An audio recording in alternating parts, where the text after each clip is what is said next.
Uma viagem por 6 impressionantes fazendas no interior do Rio de Janeiro, cujas paisagens e histórias fazem parte de um território que por muito tempo protagonizou o desenvolvimento econômico do país. No século XIX, a região do Vale do Café concentrava a maior produção cafeeira nacional.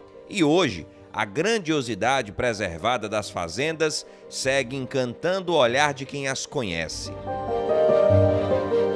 Ficou curioso para embarcar neste passeio? Então você já sabe, agora é hora de viajar sem nem levantar do sofá da sua sala. Eu sou o Matheus Boa Sorte e está começando agora mais um episódio do nosso Boa Sorte Viajante.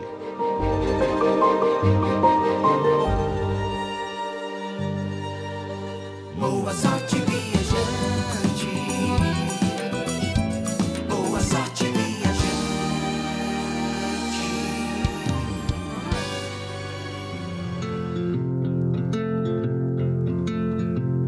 O município base das nossas gravações pelo Vale do Café é Vassouras, no interior do estado do Rio de Janeiro, localizada a 123 quilômetros da capital. Este será o nosso ponto central para a visitação das fazendas que estão localizadas nos municípios ao redor.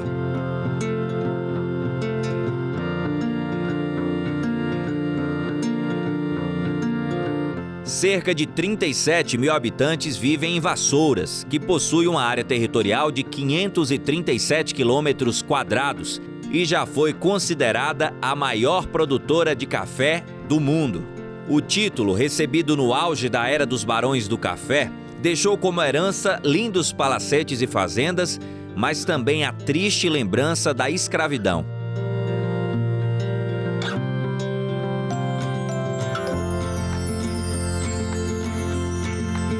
Com suas belas igrejas, construções históricas e paisagens serranas que abraçam o centro urbano, o destino é uma boa opção para quem deseja desbravar as muitas possibilidades da região.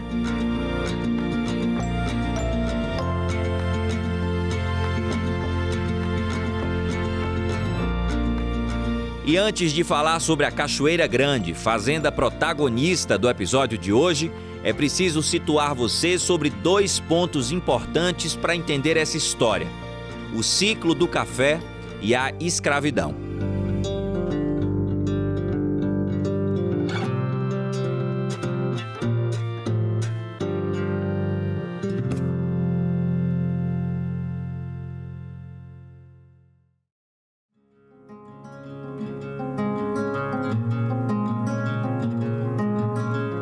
Vassouras é um dos 15 municípios que compõem o Vale do Café, uma região turística de ampla relevância no interior do Rio de Janeiro.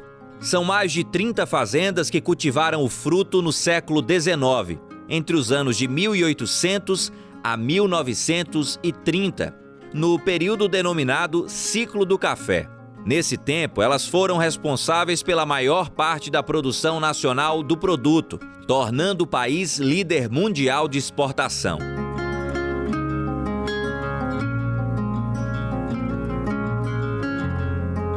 Este capítulo da história brasileira, segundo alguns estudiosos, foi economicamente muito mais representativo em termos de ganhos que o ciclo do ouro, trazendo para o Brasil um representativo desenvolvimento econômico.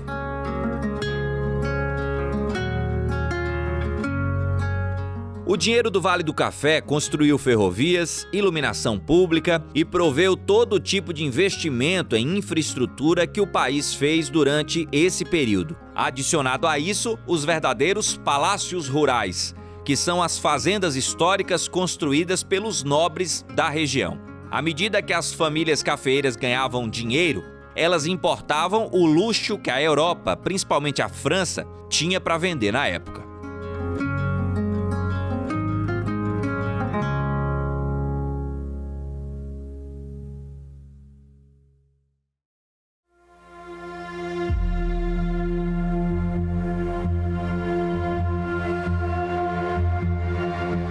Todo esse desenvolvimento, no entanto, esteve intimamente ligado a um dos períodos mais tristes da nossa história, Esse processo fundamentou-se na escravização massiva e ilegal dos africanos que aqui chegaram durante as décadas de 1830 e 1840. Posteriormente ao fim do tráfico transatlântico, em 1850, a enorme engrenagem de exploração do trabalho humano continuou a ser alimentada pelo tráfico interno de escravos. Para que você tenha uma ideia, na época do primeiro recenseamento nacional, em 1872, 58,2% da população de Vassouras era escrava, quase 60% dos homens e 56,4% das mulheres, para um total de pouco mais de 10 mil habitantes.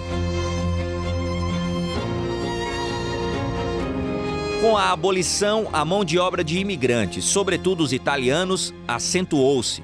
Os colonos geralmente recebiam um salário fixo anual e mais uma cota na ocasião da colheita, que era variável.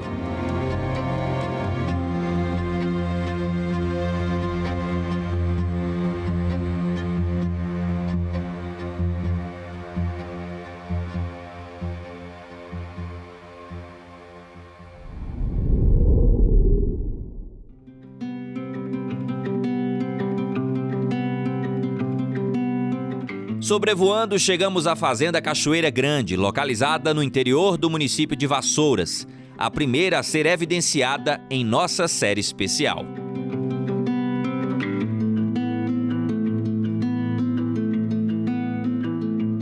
Um casarão e tantas histórias. Quem visita a Fazenda Cachoeira Grande vai poder entender um pouco desse contexto da época, do século XIX, entre os anos 1830 e 1850, quando essa região aqui tinha muito destaque na produção do café. E esse grão era exportado para vários centros mundo afora. Na visita, além de poder fotografar e de visualizar esse casarão que está muito bem conservado e que é muito bonito, na parte de dentro você tem um acervo dos mais interessantes com itens curiosos. E é um pouco disso que a gente mostra para você a partir de agora.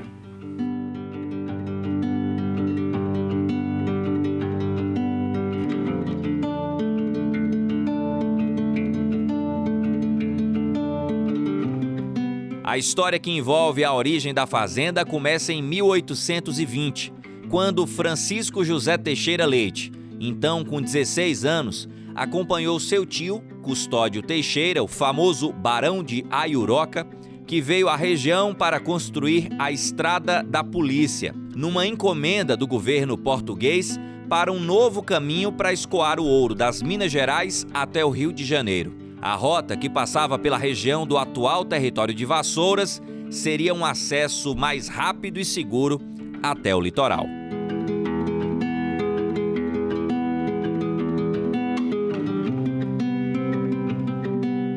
E essa estrada foi concluída em menos de 2 anos. E Custódio Teixeira volta à sua cidade natal, São João del Rei. Entretanto, seu sobrinho, agora com 18 anos, resolve fixar residência nessa pequena vila, que nem Vassouras ainda tinha esse nome, né? Nossa Senhora da Conceição do Rio Preto. Sua família em São João del Rei fica extremamente preocupada com um rapaz de 18, 19, 20 anos, solto aqui pela região. Quando ele decide fixar residência, sua família concorda impondo-lhe uma condição. Essa condição, muito comum no século XIX, era a escolher a sua esposa, né? De uma forma que a riqueza daquela família não se perdesse.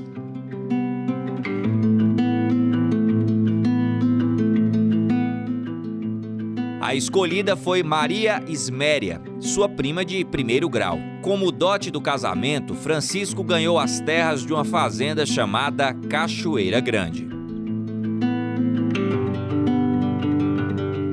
Entretanto, eram somente terras. E como sabemos, quem casa, quer casa, ele precisava construir a sua, eu brinco, sua humilde residência. Ele fixa a residência, sim, aqui construindo, o que vocês viram nas imagens, uma casinha de 1.200 metros quadrados. E uma particularidade, ela tem um formato da letra T, você olhando do alto, que era o T de Teixeira, o seu sobrenome.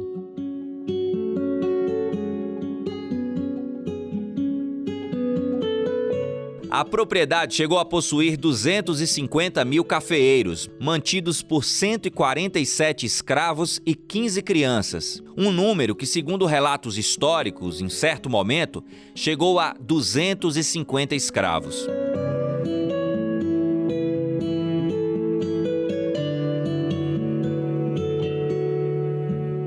Com 1.125 hectares, era considerada pequena para os padrões da época. Atualmente, com tamanho reduzido, tem cerca de 200 hectares, o equivalente a aproximados 80 alqueires cariocas.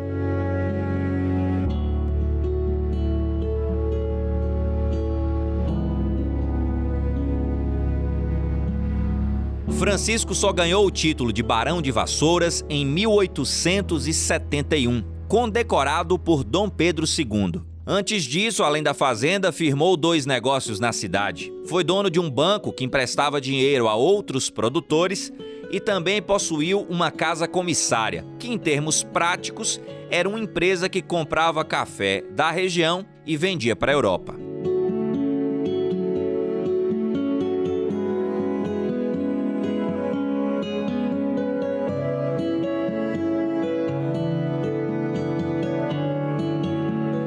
Outro ponto importante da história da fazenda é quando o café foi substituído pelo beneficiamento de alimentos, que eram produtos muito caros em Vassouras. O famoso arroz de cachoeira era todo tratado com eficientes máquinas hidráulicas, aproveitando as águas da cachoeira que batizava a propriedade. Em outro período, por aqui também foi produzida uma famosa cachaça.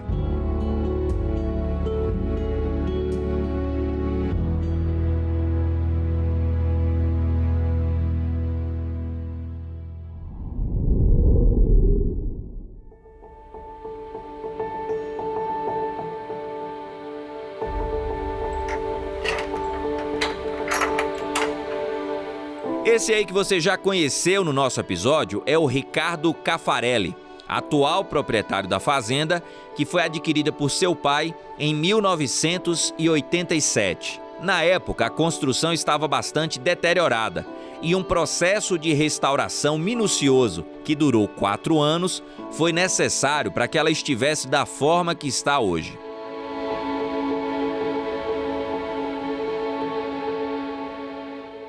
Ricardo, seu pai esteve aqui passeando na região do Vale do Café, italiano, e quando teve a oportunidade de vir aqui na fazenda, encontrou isso aqui em ruínas. Ele foi um visionário por enxergar a possibilidade de comprar, restaurar, e hoje a gente tem um cenário de cinema, de novela, mas também da vida real, porque está envolvido no dia a dia de vocês. É verdade. Meu pai teve realmente alguma visão, né, de poder enxergar como que aquela fazenda, aquela sede largada há mais de 30 anos de abandono, e ela podia renascer, quase que renascer das cinzas, né, Matheus? As pessoas não acreditam, temos até algumas fotos, mostramos no nosso site, havia dentro da casa cocô de cavalo, né? Cavalos, animais entravam na casa, não havia um móvel, não havia um lustre, não havia um quadro, não havia nada, não havia ninguém para sequer tomar conta, né? Então, depois de um fruto realmente de muita dedicação, 4 anos de trabalho exclusivo aqui nessa sede, um garimpo em leilões de arte, meu pai fazia isso realmente com prazer, né? Ele gostava, ele apreciava, ele pesquisava, ele viajava, né? E minha mãe também ajudou muito, porque a minha mãe fez a parte de colocar nos lugares as peças antigas, né? Porque não basta você ter a peça antiga, é saber aonde que ela fica melhor, vamos dizer assim, né? Portanto, foi um trabalho muito lento, não foi uma coisa rápido, mas a arte é assim, né? Tem um ditado que fala, não se apressa a arte. Na verdade, a gente fez aqui as coisas com muita dedicação, com muito amor, com muito carinho. Eu vivo aqui há 8 anos, né? E tentamos dar continuidade a esse legado que ele nos deixou. Viver num lugar como esse, qual é o sentimento? Olha, um sentimento de liberdade, um sentimento de contato com a natureza, Mateus, que as pessoas percebem que ao morar numa grande cidade você vai, sem perceber, perdendo esse contato. Eu brinco que eu vim aqui e lembrei que nós temos fases da Lua, porque numa cidade grande você não vê a Lua, você nem sabe a diferença que ela faz, né? Nas 4 fases da Lua. Então eu percebo que é uma vida mais simples, de certa forma, mas não menos prazerosa. E o fato de nós estarmos localizados a 1h30, 2 horas de um grande centro como é o Rio de Janeiro, nos permite de vez em quando, como bate a saudade, eu entendo que isso é normal para quem viveu numa cidade, nos permite matar essa saudade de vez em quando. Que bacana. Uma curiosidade que você me falou é que durante o processo de restauração, seu pai meio que comprou itens de cerca de 50 casas que eram demolidas aqui na região? Isso eu chamo de um processo, Mateus, quase que de reciclagem. Porque você encontra aqui na Cachoeira Grande, por exemplo, pisos de pinho de riga, né? Pinho de riga é uma madeira importada que vinha muitas vezes como lastro de navios. É uma madeira nobre. E essa madeira está praticamente extinta, mais de 100 anos. Então como é que você vai numa marcenaria comprar uma madeira dessa para repor o que estava, né? Então essa foi uma solução encontrada de adquirir casas em processo de demolição para se utilizar basicamente de madeira, pedras também, para se recompor, né? E uma coisa que ia para o lixo, ia ser queimado, jogada fora, graças a Deus volta a ter uma utilização mais nobre, né? E isso é feito até hoje, né? Muitas empresas, inclusive, hoje surgiram que já compram. Meu pai era coisa, na época você ia ter que negociar, comprar casa, tal. Hoje você já tem empresas que já separam esse material para você utilizar.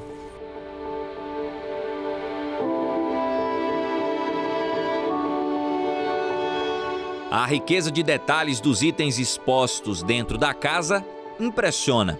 A conservação de cada elemento é algo que merece destaque. Tudo adicionado de forma bastante cuidadosa e sinérgica com os traços da arquitetura e as memórias de tantas histórias que foram escritas por aqui. Com 65 janelas, originalmente possuía 18 quartos e nenhum banheiro, porque esse cômodo não era comum no século XIX, quando os moradores comumente usavam pinicos e o banho era com toalhinhas ou então em banheiras. Com a reforma, o número de quartos diminuiu e foram construídos banheiros.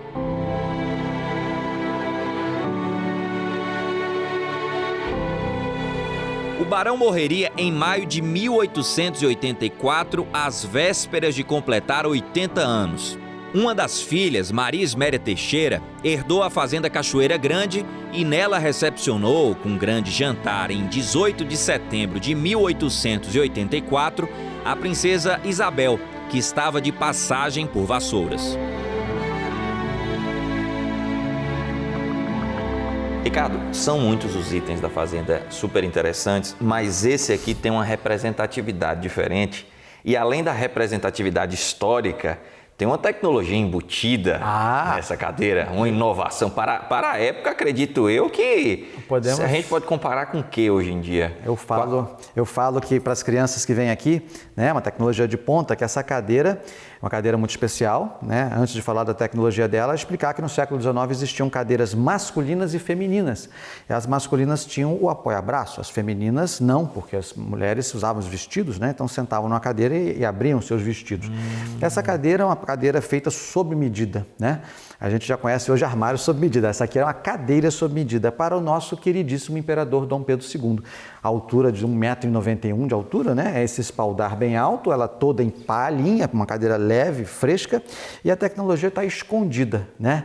Talvez, não sei quantas pessoas, além de Dom Pedro, sabiam dessa tecnologia. Reparem que temos escondido 2 travas embaixo e você consegue regular essa cadeira, ajustá-la em 7 níveis de reclino. Não são 6, não são 8, são 7. E isso tem uma numerologia explicada na maçonaria. Dom Pedro II era maçom e o número 7 tem toda uma relativa importância na maçonaria. Dom Pedro podia se recostar aqui, ler um livro, descansar, tirar a sua soneca. Uma cadeira realmente muito prática. Não era um trono, claro, mas uma peça que a gente tem muito carinho de mostrar para os nossos turistas. A gente pode dizer que essa cadeira tem mais ou menos quanto tempo? Certamente é uma cadeira construída por volta de 1840, 50, né? Algumas pessoas brincam comigo que foi daqui que copiaram a cadeira de praia nossa, né? De reclinar. E aí, bota ela novamente aqui só para as pessoas. A gente coloca ela de volta, né? Vamos andar para frente. E por incrível que pareça, realmente é muito confortável, né? Eu evito de sentar. Pelo valor histórico, essa aqui é uma cadeira boa de se olhar. E o que está me impressionando é a conservação. Sim. Porque nós estamos falando aqui 1840, a gente está falando em 180 anos.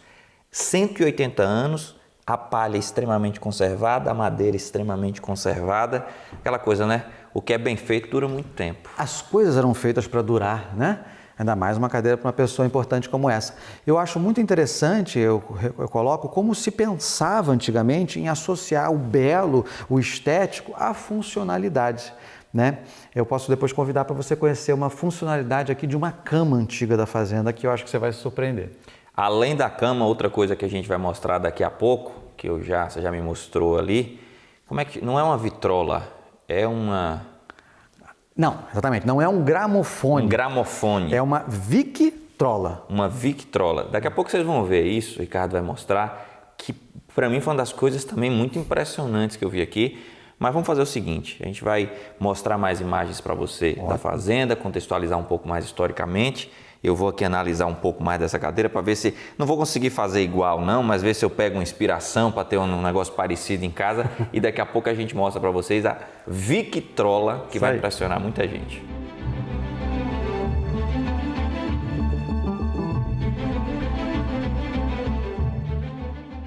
Essa cama de casal, pequena para os nossos padrões. E aqui temos um confortável e prático suporte para guardar joias. A pessoa ia dormir, tirava aqui a sua joia, o seu brinco, o seu anel e depositava nesse copinho, um de cada lado. Olha que situação estética associada à praticidade do dia a dia.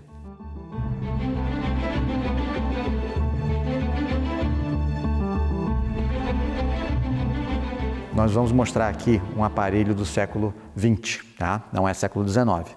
É uma victrola. As pessoas às vezes chamam de gramofone, mas nós temos aqui uma evolução do gramofone e vocês vão ver que interessante.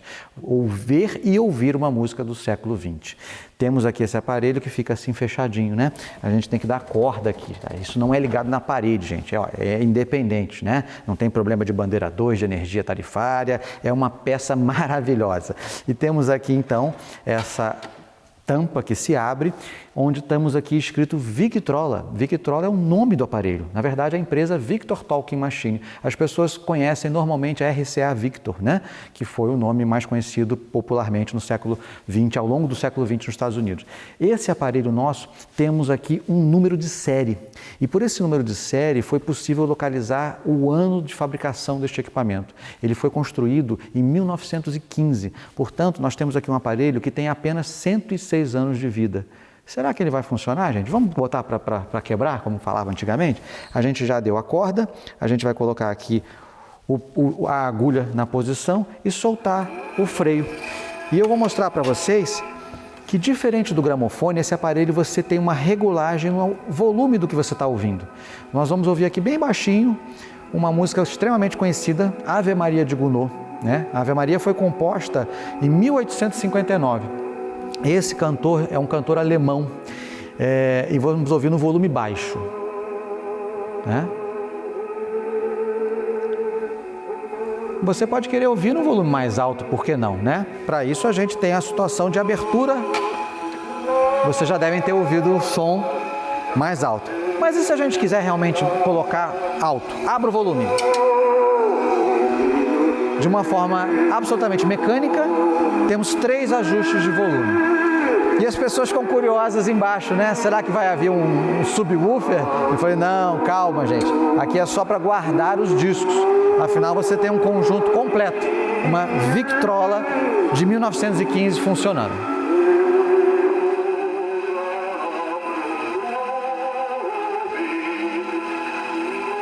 A fazenda está aberta à visitação mediante agendamento. Se aqui no vídeo já é tudo tão bonito, a gente garante que pessoalmente é ainda mais.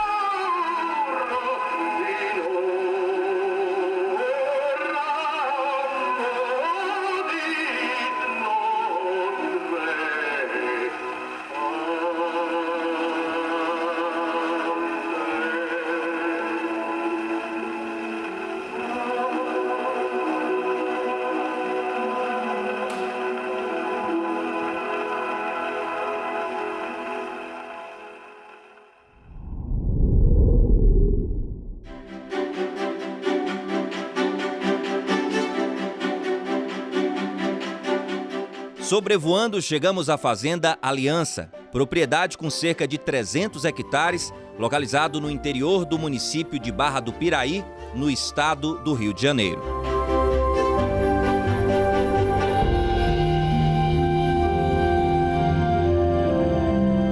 Aprender com o passado, vivenciar com o presente e construir o futuro. O lema da segunda fazenda visitada em nossa série de reportagens especiais ajuda a explicar muito do que vamos encontrar por aqui.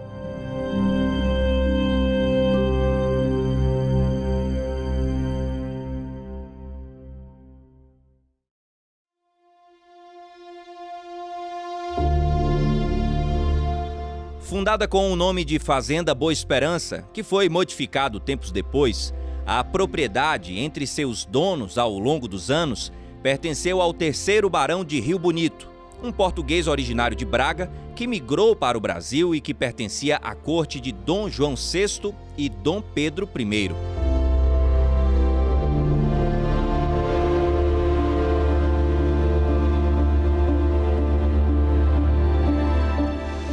A casa-sede da fazenda, que não era o local de moradia de sua família, e sim de trabalho, apresenta características arquitetônicas herdadas dos antigos engenhos de açúcar, o que a torna peculiar e revela um gosto simples, porém original, a distinguindo de todas as outras sedes erguidas no Vale do Café.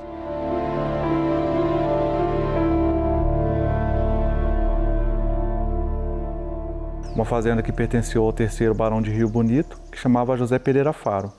Era uma casa que ele não usava para moradia, era uma casa que ele usava para trabalho, então era uma fazenda voltada toda para trabalho. A Fazenda Aliança tinha cerca de 750 escravos, aproximadamente, e foi uma fazenda bem forte, produtora de café da época, uma fazenda que produziu muito café. Tanto que nessa fazenda tem um aqueduto ainda original, onde que era trazido todo o café por água até chegar no terreiro. Uma fazenda que chegou a ter 800 mil pés de café, aproximadamente. A qualidade do café da Fazenda Aliança era uma qualidade muito boa, né, uma qualidade superior aos outros, e esse café era todo exportado para a Europa. E esse barão ganhou um prêmio importante pela qualidade do grão de café dele, justamente por conta dessa separação que ele fazia, desde o aqueduto até chegar no terreiro. Um episódio marcante da história da Aliança ocorreu em 1882, quando Dom Pedro II visitou a região e fez anotações em seu diário que ajudam a traduzir o vanguardismo que a propriedade, já à época, apresentava. Assim disse o imperador: o sistema de Faro é preparar tudo de que precisam as fazendas, até o sabão. O pão de trigo é bom, mas o de cará, mais saboroso. Despolpa e leva o café, cuidando de fazê-lo para os terreiros por meio de um plano inclinado sobre que corre um carro. Tem ensaiado diversos sistemas de aprontar o chão dos terreiros, mas ainda não preferiu nenhum.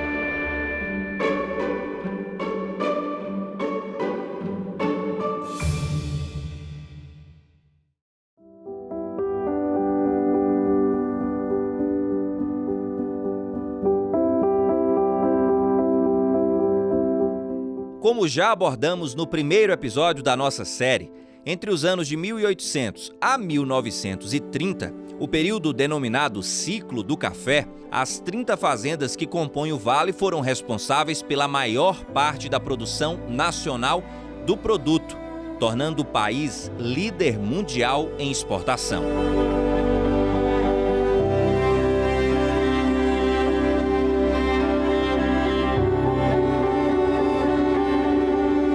Para retomar a tradição e deixar a memória histórica palpável nos tempos atuais, a Aliança resolveu manter a vocação na região.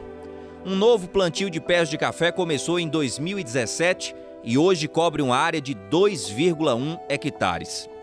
A colheita é toda feita à mão e somente os frutos maduros são retirados do pé, que são plantados na sombra de árvores da Mata Atlântica, que nas imediações da fazenda estão preservadas em cerca de 43% da cobertura original.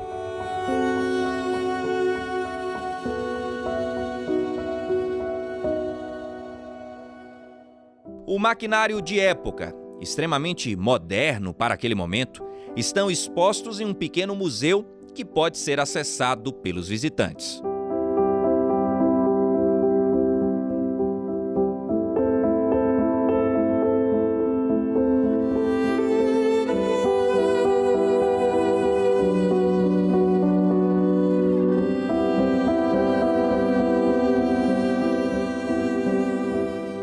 Hoje aqui na Fazenda Aliança começamos a plantar café de novo, né?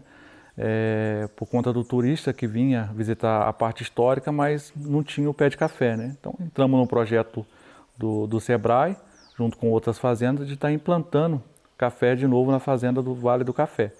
Então hoje a gente planta um café em menor escala, mas um café especial, um café gourmet. Que é aquele café que você só colhe o maduro do pé, só o cerejinha. Um café diferenciado, né? Um café com sabor diferenciado, que o pessoal vem, toma e fica super se agrada, né? Com o café que a gente está colhendo aqui. Hoje a gente está plantando o arábica, né? Dentro do arábica a gente está plantando o arara, que se adaptou melhor aqui na nossa região. Em 2007, a fazenda iniciou uma grande transformação. Com novos proprietários, passou a ser regida pelo conceito de sustentabilidade. Mudança que incluiu uma grande reforma em que todas as obras foram projetadas por Josefina Durini, a arquiteta e proprietária. O seu belo conjunto arquitetônico, composto por casarão, tulha e um circuito original do café, foi preservado.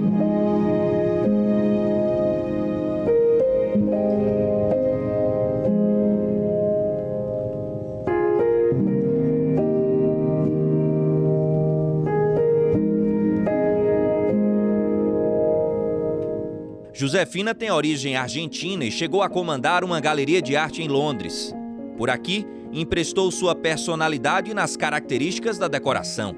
A arquitetura neoclássica e os objetos do casarão de 1863 mesclam móveis de jacarandá com peças vindas da China, Vietnã, Tailândia e Marrocos.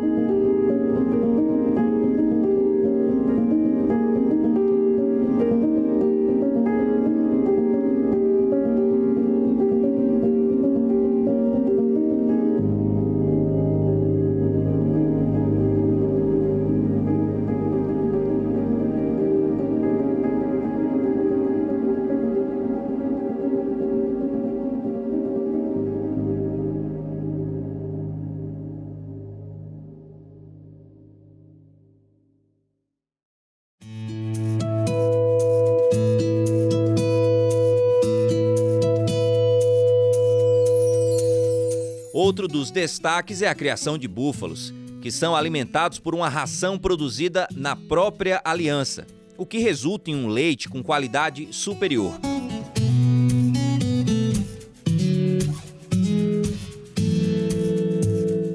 O Brasil possui hoje o maior rebanho do Ocidente, mas embora sejam 3 milhões de cabeças espalhadas em todo o território nacional, isso representa apenas 1,4% do rebanho bovino, que possui cerca de 212 milhões de cabeças.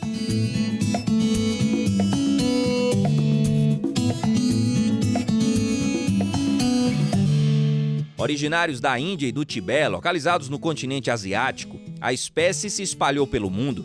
A primeira introdução de búfalos no Brasil foi realizada em 1890 na ilha de Marajó. A altura média de um búfalo é de 1,80 m, enquanto seu comprimento horizontal é de cerca de 3,5 metros.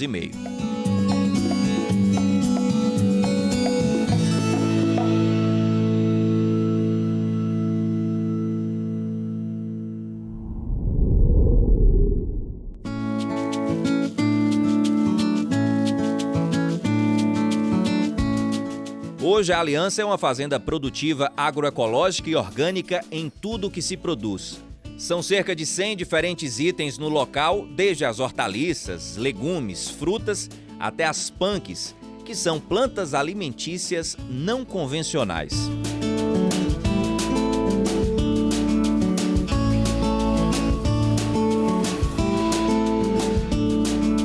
Comida de qualidade, que faz bem para a saúde e que pode ser apreciada por quem passa por aqui.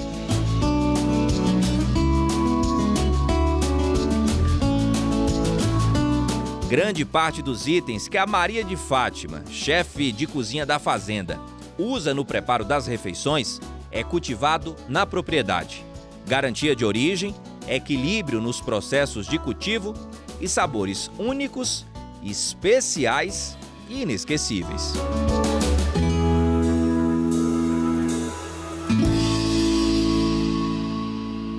Hoje eu fiz um prato de berinjela com escondidinho, com a cobertura de flores comestíveis, daqui mesmo da horta.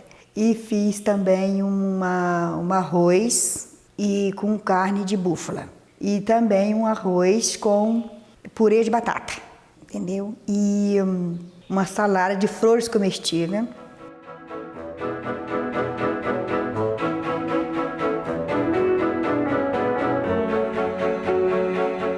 Comida com alma, afeto e temperada com muito carinho.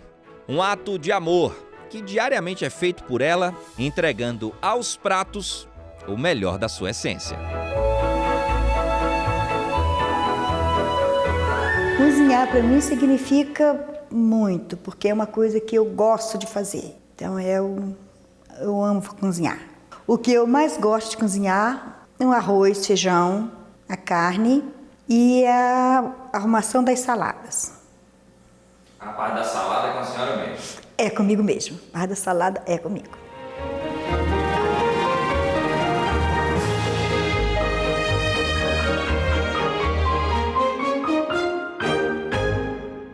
Dona Fátima, cá estamos nós. A senhora estava meio tímida com as câmeras, mas não precisa ficar tímida, não. Porque aqui é só eu e a senhora e eu. Isso aí. A gente nem lembra que câmera existe. Isso. Deixa esses treinos de negócio de câmera pra lá e vamos embora prosear nós dois aqui. Verdade. A senhora fez um banquete aqui hoje.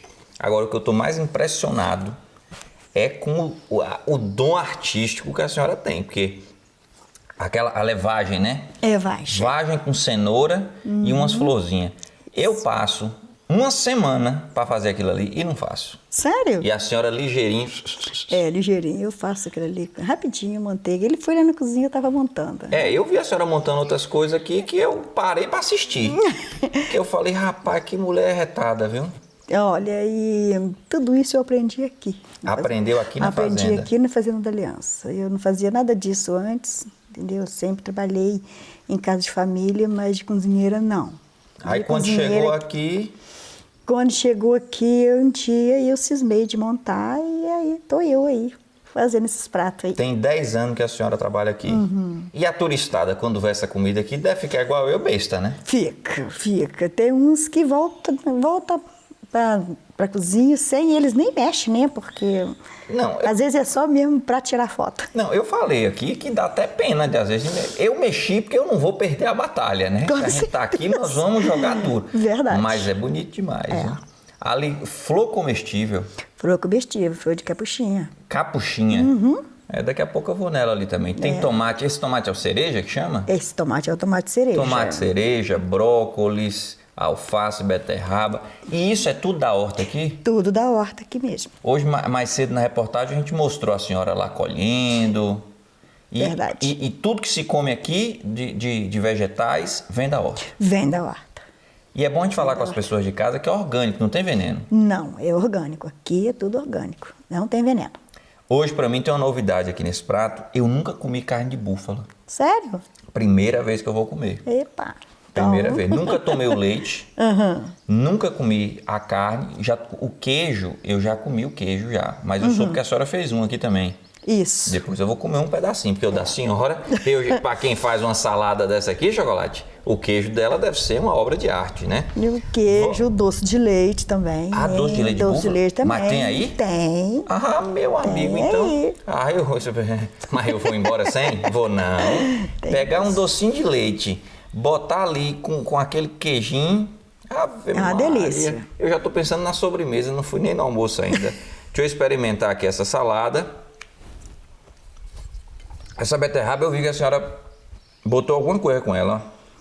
Ela já está temperada praticamente, né? O azeite, uma cebola. Uma cebola, o azeite, né? E o sal. Vamos aqui para carne de búfala. Primeira vez que eu vou comer.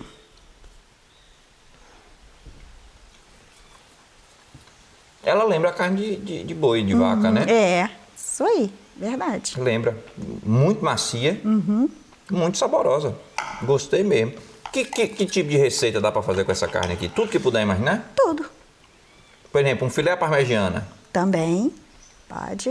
Um filé ao molho mostarda. O que tiver de invenção aí. Isso, o que tiver de invenção aí é só ter criatividade. Isso aí eu já sei que a senhora não falta. Agora, bom mesmo, viu? É. Muito gostoso, muito bem feito. Agora, eu digo sempre, a saladinha orgânica, ela é mais gostosa. Ah, com certeza, né? É outra coisa, principalmente colhida assim na hora, né? Hoje, essa que nós estamos almoçando aqui, foi colhida hoje de manhã, entendeu? Então... Eu, por exemplo, eu gosto muito de tomate. E o tomate orgânico, para mim, é outra coisa. Com certeza, é verdade. Muito mais gostoso. Apanhar ele, então, lá fresquinho, já maduro, lá no pé, é delicioso, né? E me fala aqui uma coisa, como é que é trabalhar num lugar bonito desse? Aqui a gente só vê barulho do vento e de passarinho cantando. Olha, eu já estou aqui há muito tempo e vou te falar a verdade, eu amo trabalhar aqui. Gosto de trabalhar aqui. Praticamente eu moro aqui, né? Porque eu saio de manhã, às 6 e pouco eu estou chegando aqui. E vou embora só à noite, então eu passo a maior parte aqui do que na minha casa. E nessa tranquilidade, com Nessa essa tranquilidade, natureza. exatamente, nessa tranquilidade. Obrigado por nos fazer esse almoço tão especial. Obrigado por nos receber aqui. Fiquei muito feliz em conhecer a senhora. Agora eu vou pedir licença pro povo de casa, porque é o seguinte, tem muita comida aqui. E diferente do turista que deixa voltar, eu não vou deixar voltar. Não vai deixar voltar, isso. Eu aqui tenho uma longa batalha, meu amigo Chocolate está ali atrás das câmeras. Olha o olhar, olha o sorriso dele. Tá ali já ansioso. Para almoçar, né? Vamos nessa então? Vamos. Daqui a pouco a gente mostra mais coisa para vocês. Vamos almoçar, né?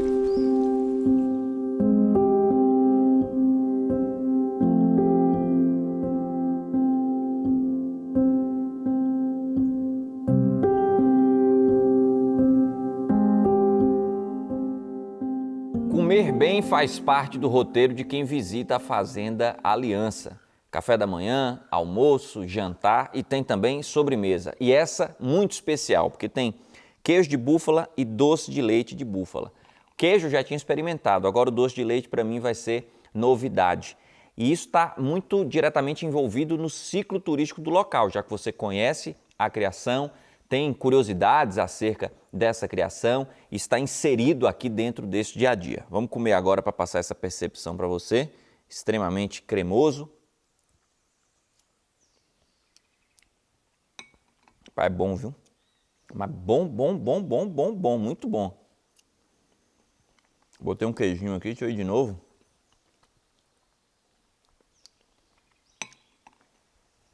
Rapaz, delicioso. O queijo saborosíssimo. Agora o doce de leite merece destaque, porque incrível. Um dos melhores que eu já experimentei. Muito bom mesmo. Essa combinação aqui do doce de leite de búfala com o queijo. E essa reportagem só vai ganhando motivos, né, atrativos. Para mim que estou fazendo aqui, um privilégio. E para você que está assistindo, eu tenho certeza que você ficou com água na boca. Top experimentar o doce? Top experimentar o queijo? Se organiza e vem para cá.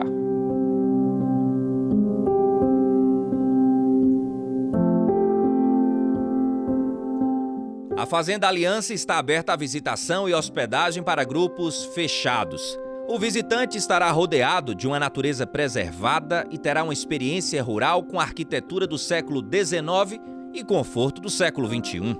Apenas mais uma entre as tantas possibilidades do local.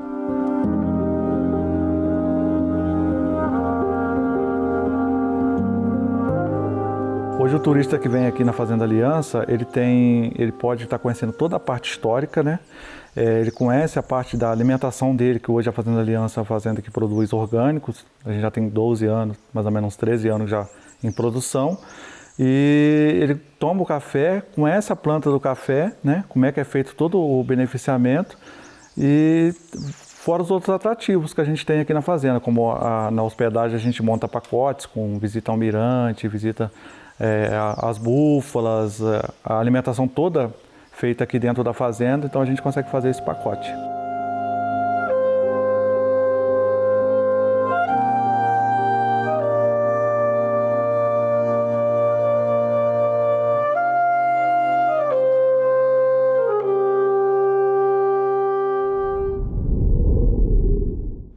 Ajude o nosso canal a crescer cada vez mais e alcançar um público ainda maior.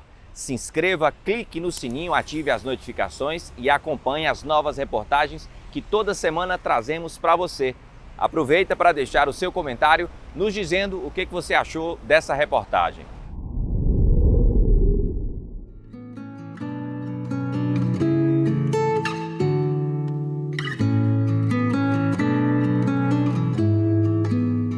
Pelo alto, na Companhia do Azul do Céu, chegamos à Fazenda do Paraíso. A propriedade situa-se no interior do Rio de Janeiro, em um distrito chamado Manuel Duarte, pertencente ao município de Rio das Flores, em uma região de divisa com o estado de Minas Gerais, às margens do Rio Preto.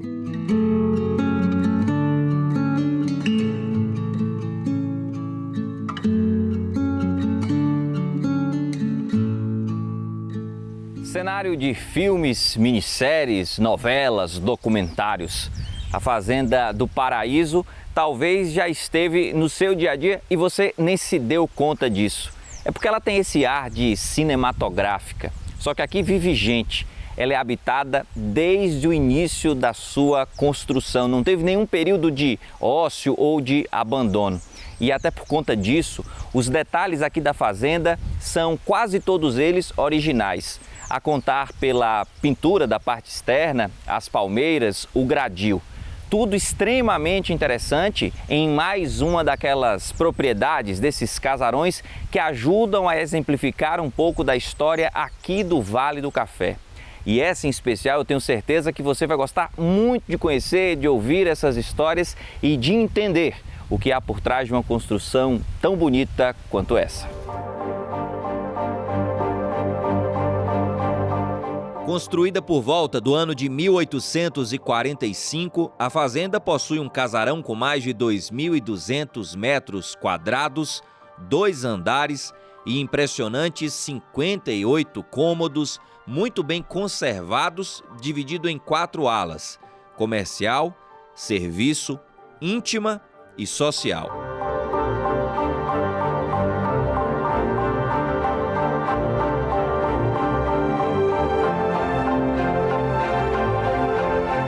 Na área comercial, o Visconde do Rio Preto trabalhava em seu gabinete, que possui também salas de espera destinadas a quem vinha até a fazenda para negociar o café. Uma curiosidade interessante é que essa ala térrea tem 6 alcovas, que são quartos simples e sem janelas, onde os comerciantes de fora pernoitavam.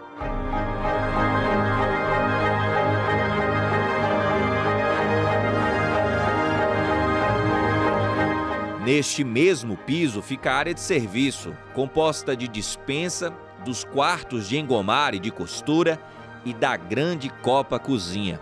Subindo as escadas encontra-se a ala social, que é formada por um hall e salas de estar, entre elas as denominadas salas dos homens e sala das mulheres.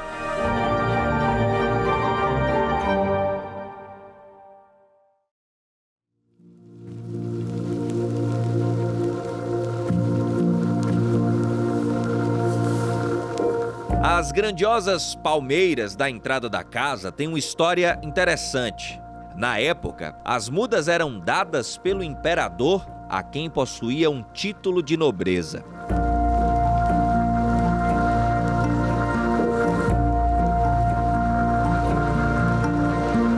Como a família vive hoje em dia na fazenda, apenas alguns dos cômodos têm visitação permitida. Um dos destaques, ao nosso ver, é a sala de jantar, onde está um grande painel pintado pelo espanhol Juan Maria Villaronga, que retrata um pouco das paisagens litorâneas do Rio de Janeiro, capital do Império à época, distante cerca de 180 quilômetros da fazenda.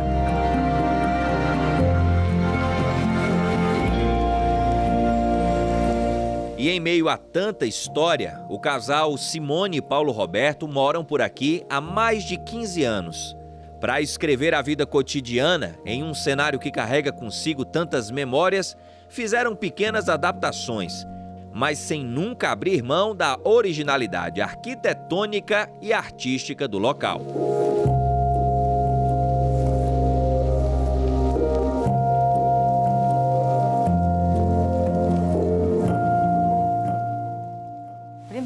que gostar muito, né? É muito trabalho todo dia, para você poder conciliar, digamos assim, a vida moderna dentro de uma casa antiga. Não é muito fácil, né? Você tem, como o Paulo Roberto havia falado, acaba tendo que se adaptar muito à casa, porque não dá para você modernizar, por exemplo, o espaço que nós estamos na cozinha, né? Então nós usamos, mas é diferente, mas é gostoso. Nós gostamos muito, né? A primeira vez que eu vim aqui na casa, eu era muito pequena. Eu não conhecia Paulo Roberto, eu conhecia o tio dele, porque o meu bisavô tinha uma propriedade aqui também. E aí eu vinha também, como ele, eu vinha nas férias para a região. E nós nos conhecemos, eu já havia estado aqui na casa antes. E vim uma vez em um grupo com os amigos, mas Paulo Roberto não estava na casa, né? Então, antes de conhecer, eu já conhecia a casa. Como já comentamos no começo da reportagem, muito provavelmente você já deve ter visto a Paraíso em alguma cena na TV ou no cinema. Com sua impressionante conservação histórica e arquitetônica, sempre é solicitada por emissoras de TV que querem tê-la em suas produções. Essa fazenda chega na família do seu esposo sob que circunstância e em que época? Então, o bisavô do meu marido compra a fazenda em 1912. Então, já tem 109 anos que está na família. E produziu café até quando? Até em torno de 1957 nós produzimos café aqui na fazenda. 1957. Até o avô do Paulo Roberto. Eu já comentei isso na reportagem, mas eu acho bacana a gente frisar novamente. Com certeza, o nosso espectador nesse momento já deve ter visto essa fazenda em alguma minissérie, novela, filme ou documentário, porque foram várias que foram gravadas por aqui. Eu, inclusive, logo quando cheguei, comentei com o Chocolate, falei, rapaz, esse lugar não me é estranho. E não me é estranho porque já esteve, por exemplo, em quais produções? No tempo do Imperador é da TV Globo. Teve a novela também da Globo, Além do Tempo. Além do Tempo. Um filme do Walter Lema Júnior, Através da Sombra, com Virginia Cavendish, Domingos Montanher, que faleceu, né? E teve uma minissérie portuguesa, Equador, baseada no livro do Miguel Sousa Tavares. Um seriado na Band também, Era Uma Vez Uma História, com a historiadora Lilian Schwartz e o Dan Stuba, que eles vão relatando, muito interessante, vão relatando a história do Brasil, né, com a chegada da família real. O currículo aqui de produções é grande. Se essa fazenda fosse um ator, eu diria que seria um ator nacional com um currículo vasto e de peso, viu?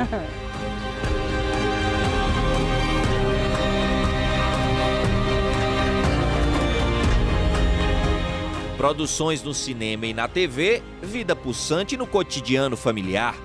A cozinha, cenário que tanto faz parte da rotina de Simone e Paulo, é o local mais frequentado da casa. Aqui o bate-papo flui com naturalidade. Na companhia do fogão a lenha escocês, com mais de 150 anos e que até hoje é usado, além de uma decoração que nos permite viajar em um passado de memórias.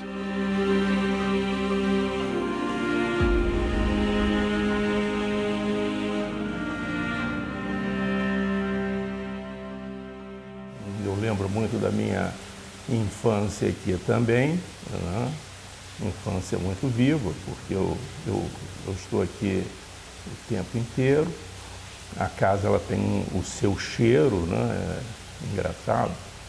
Uma vez me contaram a história de uma pessoa que comprou uma fazenda e quis mudar o forro da casa uma determinada época. Depois ainda se arrependeu amargamente. Ele disse que mudou o cheiro. E realmente tem. A casa ela tem o seu cheiro, o móvel, quando você abre, tem o seu cheiro, né? E esse cheiro lembra muito você, quer dizer, uma volta ao tempo, né? Então, eu lembro bem disso. Como abordamos no primeiro episódio da série sobre o Vale do Café, o desenvolvimento econômico desta região está ligado ao período da escravidão no Brasil. Aqui na Paraíso, em certa época, o ciclo de trabalho chegou a possuir mais de 500 escravos. Aqui na fazenda chegou a ter um total de 544 escravizados. E a fazenda ela possuía 2 enfermarias. Isso realmente não era comum, as fazendas possuírem essas enfermarias. E o Visconde do Rio Preto ele foi provedor da Santa Casa de Misericórdia de Valença. Então era justamente para cuidar, né, dos trabalhadores aqui da época.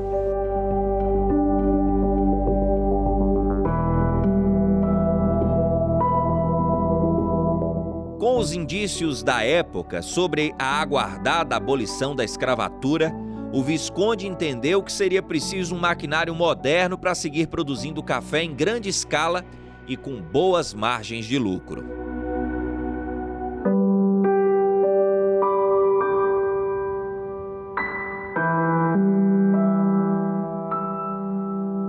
Pelo que nós temos conhecimento, essas máquinas elas foram trazidas de Nova York em 1866. E elas foram pioneiras no Brasil, né? Elas deviam fazer parte dos 30 primeiros lotes que chegaram e vieram justamente para substituir a mão de obra dos escravizados, né? Mecanizar esse processo de beneficiamento do café. O Visconde do Rio Preto, né, ele foi um visionário e esse maquinário todo foi assim, um motivo de orgulho para ele. Ele adquiriu essas máquinas, então ele procurou fazer dentro deste local de trabalho uma sala de trabalho, né, que não era muito comum, todo esse piso de madeira, esse balaústre, né, então ele procurou fazer um local bonito, não só funcional, mas também bonito. Escondeu a roda d'água, porque todas essas máquinas elas funcionavam, né, pela roda d'água, e ele embutiu a roda d'água dentro de 2 paredes para que as pessoas entrassem aqui e não vissem como é que isso funcionava. Ele queria passar uma coisa assim bem moderna para a época, né, uma coisa meio mágica. Mas afinal, quem é esse Visconde que tanto já falamos na reportagem de hoje e que foi o primeiro dono da fazenda? Domingos Custódio Guimarães nasceu em Minas Gerais e, em busca de crescimento profissional, chegou ao Rio de Janeiro quando tinha 21 anos. Já em terras fluminenses, construiu riquezas com uma firma de fornecimento de carnes.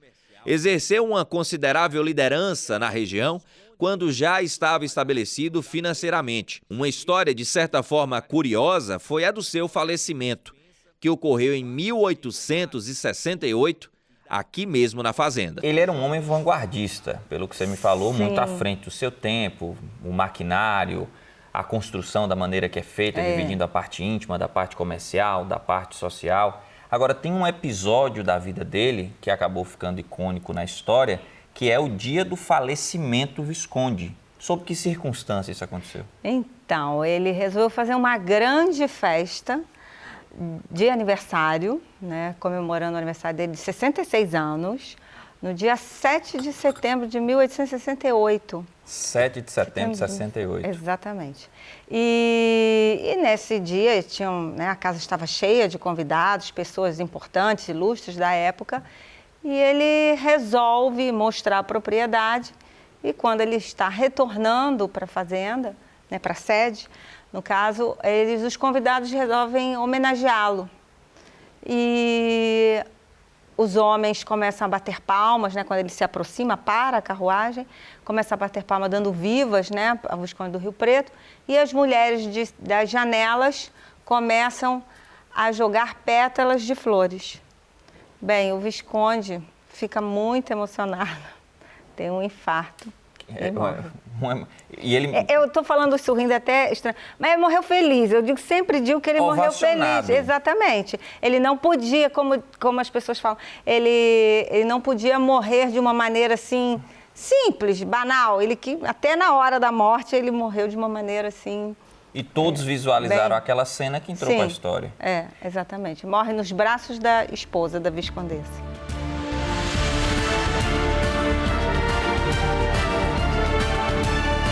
Um patrimônio preservado que ajuda a contar um importante episódio do desenvolvimento do Brasil. A Fazenda do Paraíso é um daqueles lugares que quem visita, além de se impressionar, carrega consigo memórias que vão durar por muito tempo.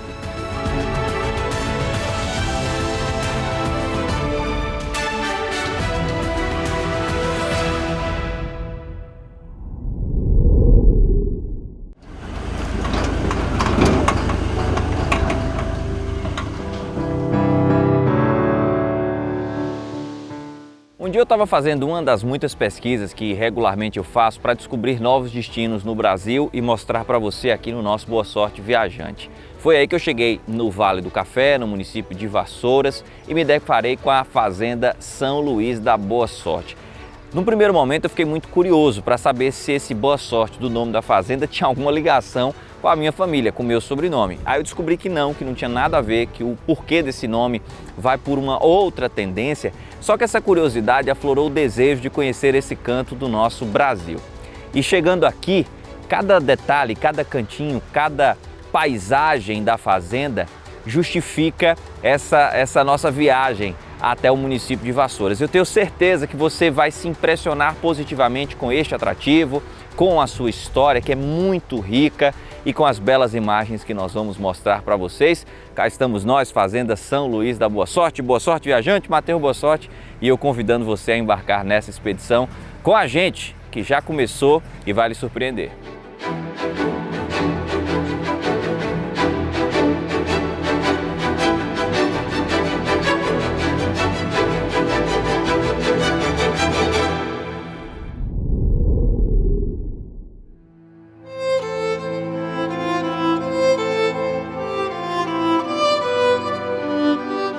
Logo de cara, num primeiro olhar, a grandiosidade da Fazenda São Luís da Boa Sorte chama a atenção de quem vê.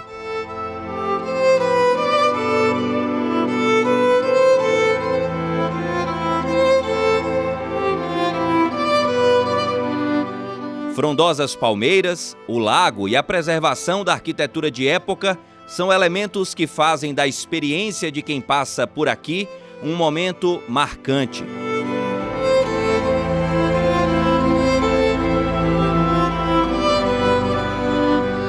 Quase 200 anos depois da sua fundação, o local segue pulsante, reescrevendo sua história e proporcionando uma interessante imersão a quem busca conhecer o desenvolvimento do Brasil nos anos 1800.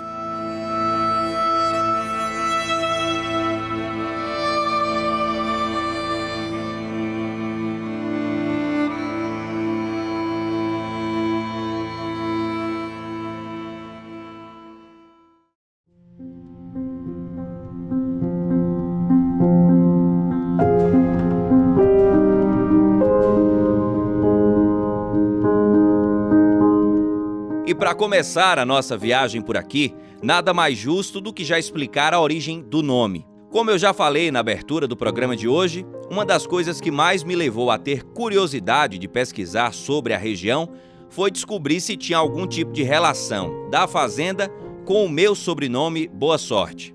E a resposta é que não há. A boa sorte que justifica o nome por aqui vai por um outro caminho. A São Luís, ela pertenceu ao Paulo Gomes Ribeiro de Avelar, que em 1835 ele ganha o título de Barão de São Luís. A Boa Sorte é de 1842. Essa foi o final da construção da casa pelo Coronel Quintiliano, da família Gomes Ribeiro de Avelar. Na verdade, os dois eram irmãos. O Boa Sorte, ele vem porque o Coronel Quintiliano ele era responsável pelos negócios da família Gomes Ribeiro de Avelar. Essa casa era uma casa de negócio. Então, quando você entrava na fazenda, você tinha uma boa sorte. E o coronel mais sorte ainda porque estava negociando.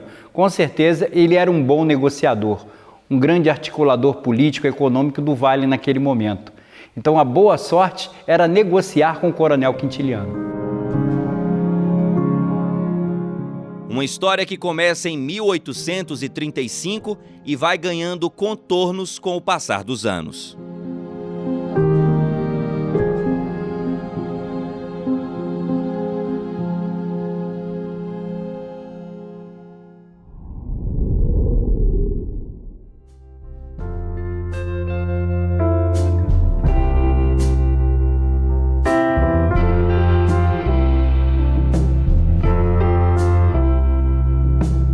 O café surgiu na Etiópia, no continente africano, e só em 1727 chegou ao Brasil, quando o tenente Francisco de Melo Palheta fez uma visita à família real da Guiana Francesa e conseguiu mudas da planta. Anos depois, o Brasil tornou-se o maior produtor de café do mundo. Mas para que isso acontecesse, um preço teve de ser pago.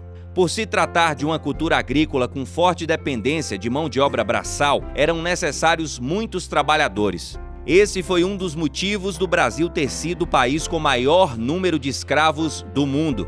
Desde 1532 até 1888, nosso país teve mãos negras escravizadas.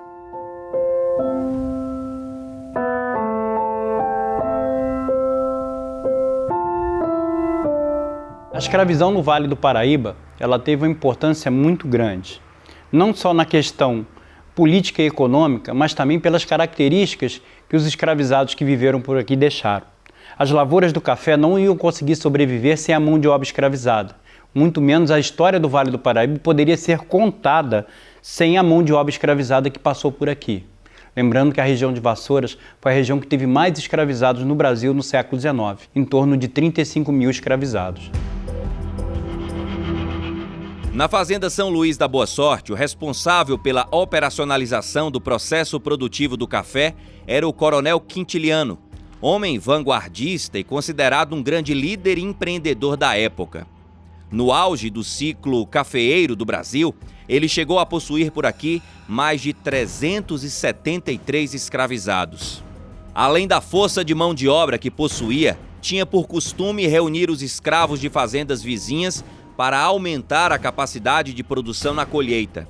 Dono de muitas terras, foi mais um dos produtores da região a experimentar um forte acúmulo de riquezas e, posteriormente, antes mesmo da chegada da abolição, acompanhou o declínio econômico da região.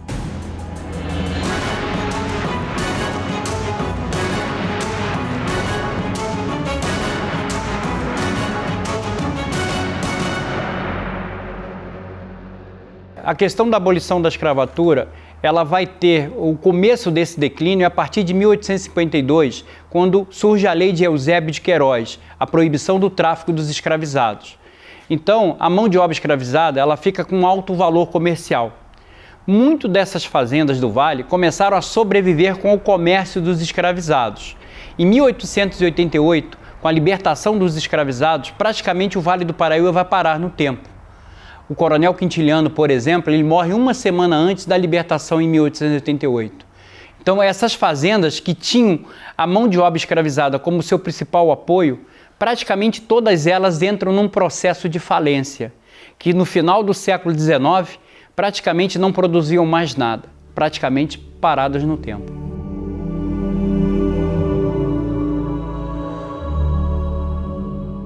Um dos atrativos da fazenda é o Museu do Café, inaugurado em 2017, que reúne elementos importantes para entender o contexto histórico da época. Maquinário antigo, itens de trabalho para o cultivo e memórias que ajudam a entender o cenário do período da escravidão na região fazem parte do acervo.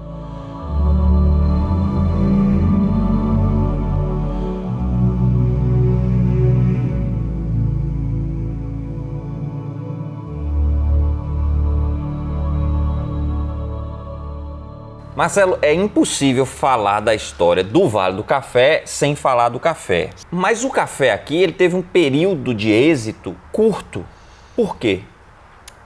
Aqui a questão do solo, ela foi predominante nessa questão.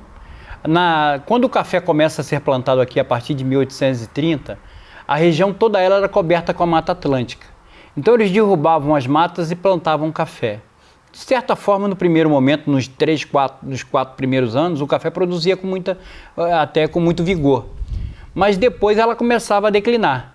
Então eles derrubavam mais um trecho de mata e iam andando.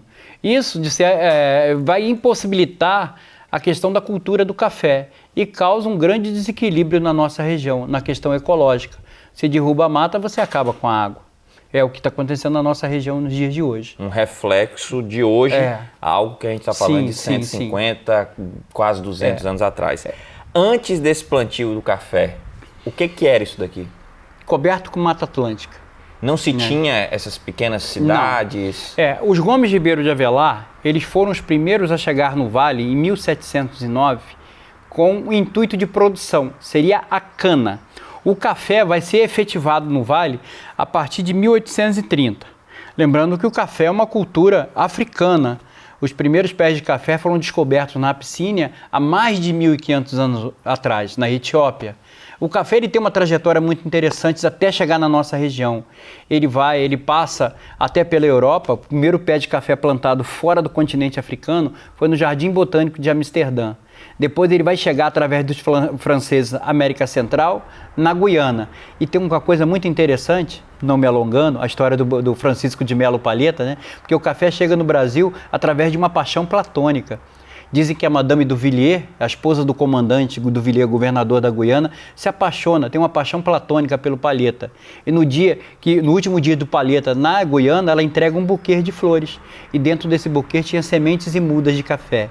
É plantado no Pará, passa pelo Rio de Janeiro e plantado na Floresta da Tijuca, onde hoje é a Floresta da Tijuca, e a partir de 1830, plantado em larga escala no Vale do Paraíba. Essa região se transforma na maior produtora de café no mundo no século XIX. Que interessante. O café tem o seu declínio aqui mais ou menos em que ano e o que essa região vira depois do fim do café? O café ele vai até perto da libertação dos escravizados em 1888. A partir desse momento não existia mais a mão de obra para colher esse café. Inclusive algumas fazendas do Vale ainda tinham café. Só que com a libertação dos escravizados, praticamente eles saem da região. No final do século XIX, essa região, como eu citei antes, ela praticamente para no tempo. Já a partir da década de 40, a região ela vai virar uma bacia leiteira. É uma nova leva de mineiros que vão chegar por cá para colonizar e eles trazem o gado de leite. Primeiro o holandês, depois o gado que se cultiva na região hoje, se cria na região hoje, que é o gado girolanda. É a mistura do indiano, o gi, com o holandês. E assim é o gado que é instalado na região hoje.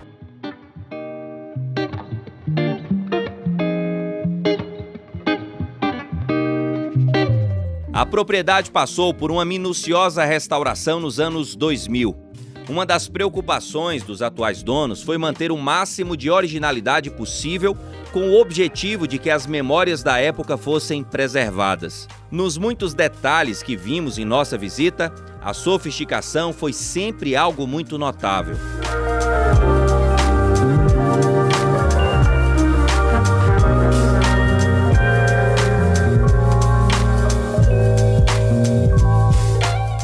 Para que você tenha uma ideia do quanto a fazenda era luxuosa e à frente do seu tempo, desde aquela época já possuía um banheiro com vaso sanitário, algo raríssimo no Brasil.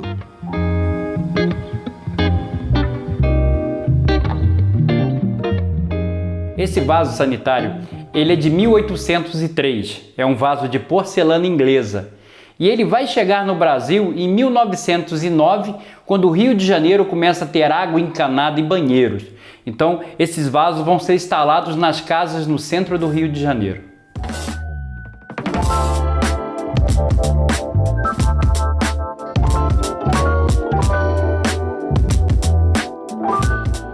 Hoje, além de oferecer visitas guiadas, a fazenda possui uma hospedaria de época com 31 suítes e muitas atividades do turismo rural, típica gastronomia mineira e a companhia de belas paisagens que inspiram e descansam a alma.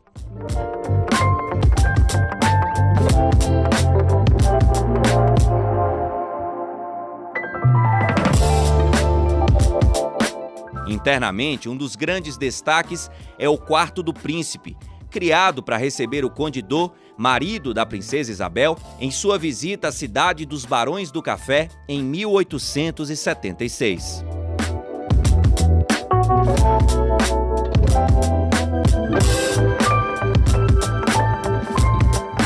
Detalhes, histórias, passado e presente. Para quem quer entender de perto como foi o ciclo do café no Brasil, a Fazenda São Luís da Boa Sorte é mais um destino imperdível da região que a gente compartilha com você que assiste o nosso programa.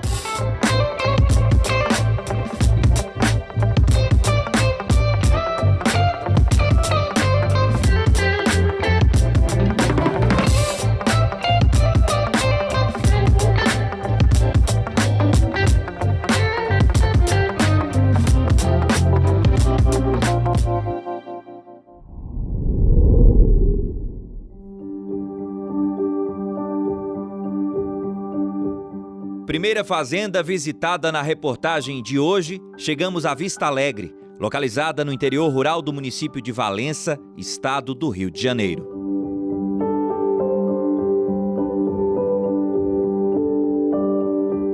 Construída por volta de 1820, pertenceu ao Visconde de Pimentel, um homem de notáveis atuações pioneiras no campo das artes, da cultura e do desenvolvimento socioeconômico na metade do século XIX. Marcada pelo dinamismo e pela inovação de métodos e tecnologias da produção rural e na vida social, a Fazenda Vista Alegre, desde então, é referência em desenvolvimento sustentável.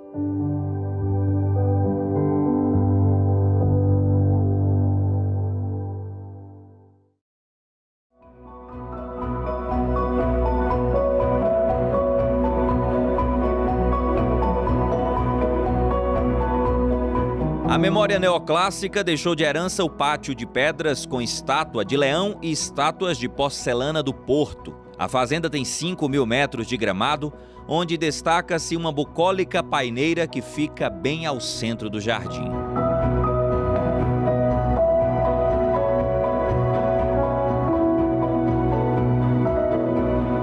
E uma das coisas que mais chama a atenção por aqui é a grandiosidade das árvores que estão ao redor da casa. Se a casa foi construída em 1816, a gente tem a certeza que essas árvores têm mais de 200 anos. E elas são de troncos muito grossos, de copa muito alta e um verde que impressiona e chama a atenção na paisagem. Eu que sou fã dessas árvores, fotografei, porque quando você encontra uma preservação como essa, quando você encontra árvores centenárias como essa, para quem ama a natureza, a emoção é sem igual. Na frente da casa a gente tem uma mangueira de cerca de 200 anos e essa mangueira produz até hoje. Eu fico imaginando o quantas histórias essas árvores não foram testemunhas ao passar dos tempos, das pessoas que viveram aqui, das histórias que foram contadas por aqui, das festividades, dos momentos de alegria, dos momentos de tristeza. Essas árvores foram testemunhas e hoje estão aqui enchendo os olhos de quem tem amor pela natureza.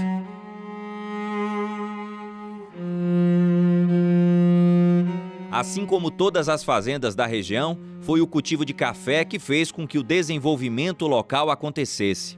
Mas a Vista Alegre possui algo diferente. Após adquirir a propriedade, o Visconde de Pimentel, homem de princípios contrários à escravidão e que foi um dos primeiros a libertar escravos que comprou junto à fazenda, implantou por aqui a primeira escola de educação de escravos e agregados, alfabetizando a população que habitava a fazenda e a colocando em contato com a música. Aqueles que desejassem também tinham aulas de artes cênicas. A Orquestra Vista Alegre chegou a ser formada por 27 escravos libertos e era financiada pelo Visconde, que acreditava que a libertação deveria acontecer, mas pensava que os futuros ex-escravos teriam melhores condições de se desenvolver com a educação que lhes era ofertada.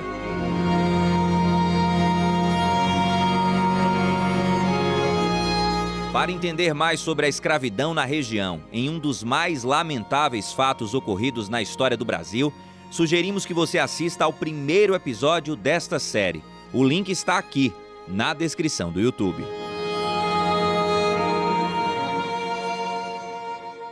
Esse Visconde era completamente fora da época, porque ele tinha atitudes impressionantes.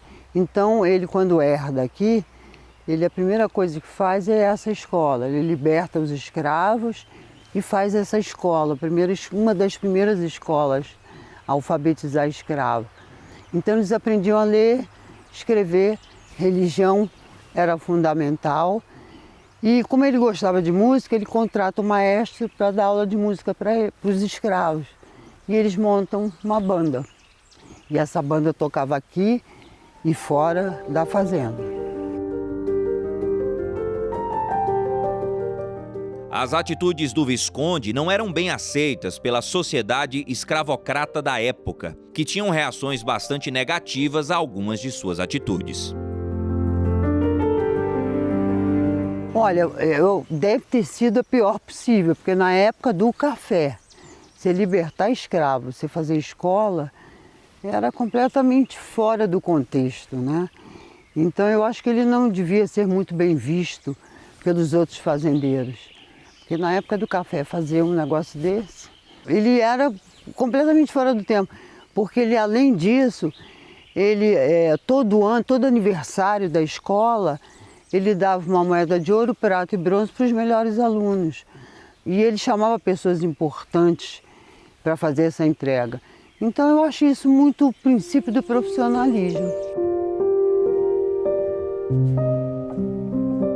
O tempo passou e a Vista Alegre foi adquirida em 1912 por uma família de imigrantes dinamarqueses do Vale do Paraíba que fundaram a primeira indústria de queijos na fazenda, os famosos laticínios Dana. A família Nielsen residiu por aqui cerca de 30 anos até mudarem-se para Aiuroca, sul de Minas Gerais. Conta a história que foi aqui que surgiu o queijo prato, a partir de um curioso momento.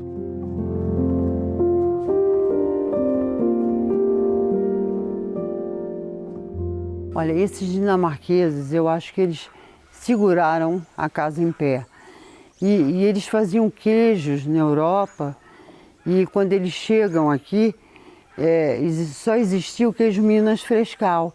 Então ele fica querendo fazer, eles eram uma família, eles começam a fazer vários queijos e criam aqui o queijo prato. A história do queijo prato é porque alguém pergunta para ele, qual é o queijo que o senhor vai registrar? Ele fala, é o queijo que está no prato. Nasceu aqui o queijo prato.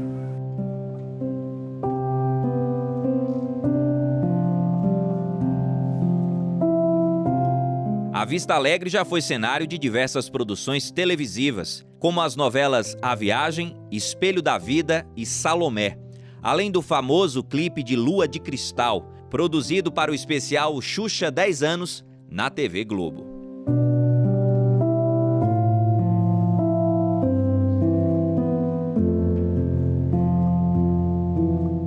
Hoje quem vive por aqui é Vera Matos, atual proprietária. As terras chegaram à sua família em 1980, quando seu sogro comprou de um sobrinho herdeiro da família dinamarquesa que morou por aqui e posteriormente vendeu para ela e para o seu esposo. Eles deixaram a capital para viver na tranquilidade do campo.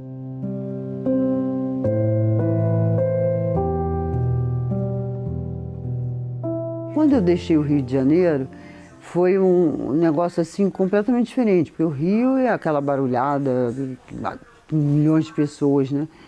Então, quando a gente veio morar aqui, no princípio foi difícil, porque caiu uma folha e eu achava que tinha um ladrão, entendeu? Então, o princípio, quando meu marido descia, eu não conseguia dormir. Hoje em dia eu identifico o barulho da folha, os pássaros, o latido dos cachorros, é uma maravilha. Viver aqui é uma coisa maravilhosa, porque eu acho que eu vivo no paraíso. Eu acho que não é a fazenda que nos pertence, é a gente que pertence à fazenda. Entendeu? Então, eu durmo com o barulhinho da cachoeira, acordo com o barulho dos pássaros. Você já viu coisa melhor do que essa?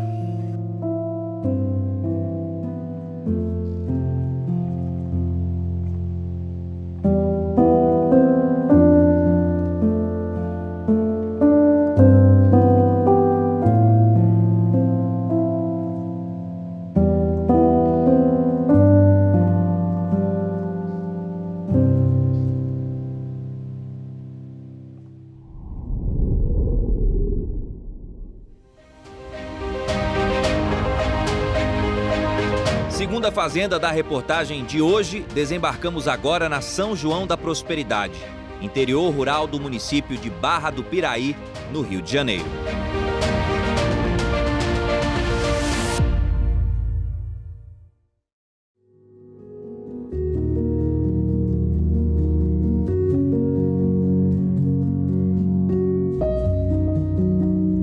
É aqui onde vive Magide Muniz, atual proprietária da fazenda que chegou à sua família graças a uma oportunidade de negócio no passado. O antigo proprietário, bastante amigo do seu pai, queria se desfazer do local para viver em outra região. Já em posse da morada, antes de se mudarem para São João, eles prepararam uma reforma que trouxe um pouco mais de conforto, sem tirar a originalidade. E assim, nesse entrelace de memórias, ela já há 4 décadas reside em uma casa que tanto carrega o sentimento de amor e carinho.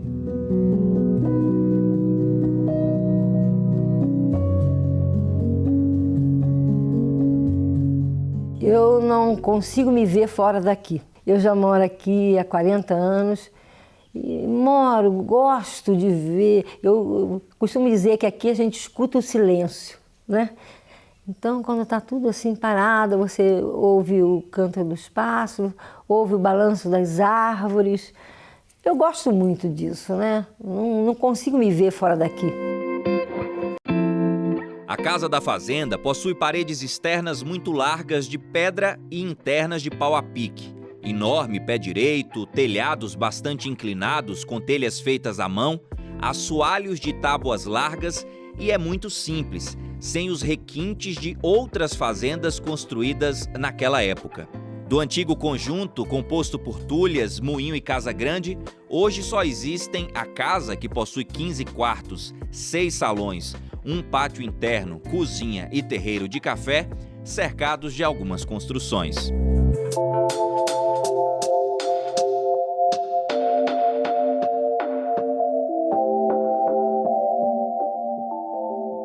Ela foi construída mais ou menos entre 1820 e 1830 por Antônio Gonçalves de Moraes, que ele recebe essas terras no sistema das Seis Marias. Não com o objetivo de plantar café, porque uma Seis Maria era doada a alguém que tivesse condições de colonizar aquela gleba de terra, né? Mas ele, como outros, resolveu investir no café, porque era a atividade do momento. Era o que alcançava um bom preço no mercado internacional, entendeu? Daí, então, ele construiu sua casa, cujo objetivo, no momento, era apenas morar, sem luxo algum. Porque você já deve ter passeado pelo interior da casa, você deve ter observado que era uma casa muito simples, né? As casas passam a ser luxuosas depois de 1850, quando eles já estão exportando café, ganhando dinheiro, começam, então, as fazendas, os casarios, começam a ser reformados, né? Começam a copiar o modelo europeu, o papel de parede, os tapetes, luxo de cristal, as louças, as pratarias, até o próprio mobiliário. Isso tudo começa a vir na contramão da exportação do café. Mas isso não aconteceu aqui. Ela continuou sendo uma casa simples e rústica, uma casa de trabalho. E nós procuramos manter essa sua característica de uma casa simples do início do século XIX. A casa possui 3 áreas bastante definidas. Uma parte íntima, onde a família tinha seus quartos e maior privacidade, a social, para receber familiares e amigos mais próximos, e a comercial, onde o dono da casa atendia os mascates, comerciantes e visitantes com pouco grau de aproximação.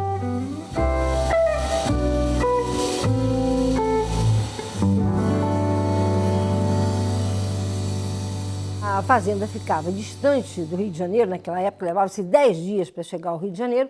Começou então a surgir nas fazendas um comércio através de caixeiros viajantes. Eles vinham, tanto eles compravam quanto eles vendiam. E era de hábito dar pouso para esse viajante, já que não existia ainda em cidades vizinhas onde pudesse haver uma hospedaria que ele pudesse pernoitar. Então ele tinha que pernoitar na fazenda. Ele era recebido por uma segunda entrada, né, já na parte comercial. Ali ele fazia os seus negócios, dormia trancado num quarto sem janelas, a alcova, porque afinal ele era um estranho dentro de casa, né? Então ele era recebido por essa segunda entrada, ali ele fazia as suas refeições, seus negócios, pernoitava trancado e ia embora no dia seguinte.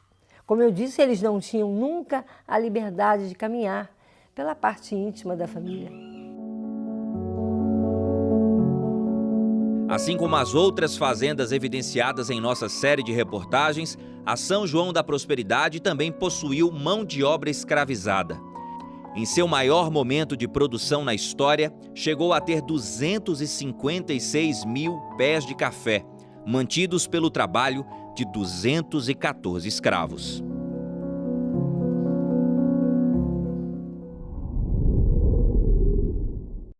Boa sorte, viajante. 6 fazendas, imagens impressionantes e retratos de uma das épocas mais relevantes do desenvolvimento do Brasil.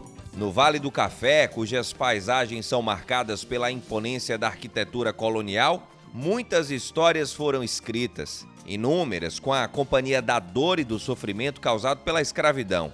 Outras temperadas pela glória e o poder gerado pela riqueza dos campos.